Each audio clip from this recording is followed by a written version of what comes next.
সামনের কাতার পুরা না করে পিছনে দাঁড়ানো মাকরু, তবে নামাজ হয়ে যাবে। কাতারের নিয়ম হলো আগে সামনের কাতার পূর্ণ করা, তারপর পিছনের কাতার করা।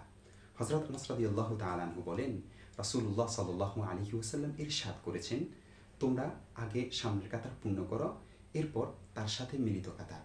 যেন অসম্পূর্ণ কাতারটি থাকে সবার শেষে। দেখতে পারেন সুনানে আবি দাউদ 1 নং খণ্ড 98 নং পৃষ্ঠা, বাদরুল মাজহুদ 4 নং খণ্ড 351 নং পৃষ্ঠা, মুসান্নিফে আব্দুর রাজ্জাক 2 নং খণ্ড 55 নং পৃষ্ঠা, রদ্দুল মুখতার 1 নং খণ্ড 570 নং পৃষ্ঠা, বাদাউস সানাই 1 নং খণ্ড 512 নং পৃষ্ঠা, ফাতাওয়ায়ে খানিয়া 1 নং খণ্ড 119 নং পৃষ্ঠা, ফাতাওয়ায়ে তাদার খানিয়া 1 নং খণ্ড 569 নং পৃষ্ঠা, ফাতাওয়ায়ে ইন্ডিয়া 1 নং খণ্ড 107 নং পৃষ্ঠা, আল মুহিতুল বুরহানি 2 নং খণ্ড 145 নং পৃষ্ঠা, মাবসুদ সরখসির 1 নং খণ্ড 192 নং পৃষ্ঠা, আল বাহরুর রাইক 2 নং খণ্ড 33 নং পৃষ্ঠা, হাশিয়াতুত তাহতাবি আলাল মারাকি পৃষ্ঠা নং 199।